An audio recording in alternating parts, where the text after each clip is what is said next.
Kai ta da hannun dama. Ka an ba ka kyautar mota.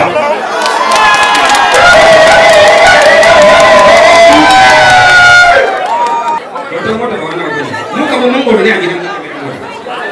So amma shi ne abun fara ku. Za ka iya ka kan ba da wani yana baka wa mahaifi. Wannan aikin naziri ne in dai karban motoci ne na aka bar kabira. Billahi ladhi in ka je gidan ka duba wani gare mutane wani sauki kawai bai taba ka dawo wata irin ta ne kake so.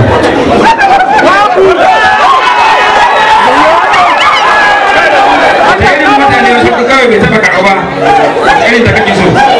Sarki wani sarki ne ka taba ganin motar da yake hawa da ka taba gabarin ta ba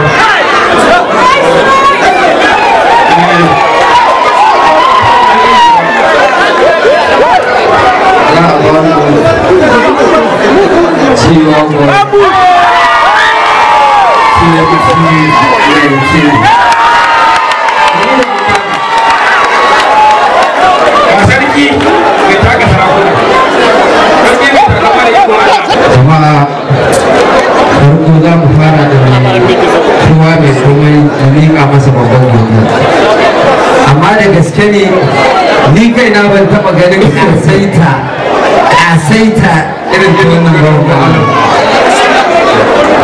a ce an ba ga mota sai a ce zaɓi wacce kake so ba ka samu ana imin a ce ɗauki wacce kake so amma lokacin kana gaban motocin to wannan ba ka gaban motocin aka ce faɗi wacce kake so to labari zai biyo baya ku dan sake min waƙe wa Allah nan dan Allah ka kudin mu dan ba da guri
You're not